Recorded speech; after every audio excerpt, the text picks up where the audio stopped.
Dr. Elia's cavitation nozzle was pretty incredible in how the growth was removed by it without the amount of force, which leads you to believe it's something to do with the cavitation. Not sure how it works, but I've used it firsthand and it does work. The nice thing about it was the safety aspect.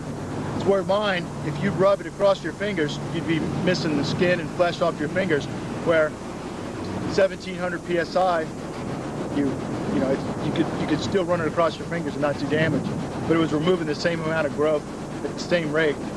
We worked on several different platforms. The U.S. Navy had dropped off some painted HY80 plates with anti-foulant paint.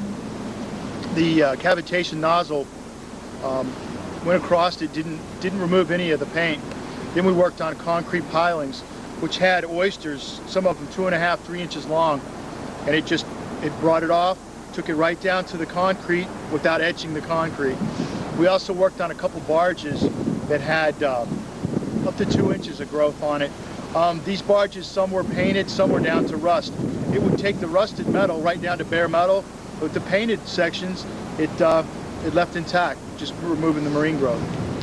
In fact, I have hydraulic scrubbing units, and the brushes take off a lot more paint. If you got to find a happy medium. If you've got just slime, you've got to use a lighter brush. Well, then when you start getting over some calcium or some tube worms or barnacles, you have to put on a brush with a more coarse bristles. Well, now it's taking off more paint than you want to. The beautiful thing about the cavitational nozzles, if they can get them in a dome, they can get them inside of a unit in a series, it will be able to go along, clean the marine growth, but not take off any of the marine antifoulant paint, which it would revolutionize underwater hull cleaning. It would do away with the hydraulic scrubbers.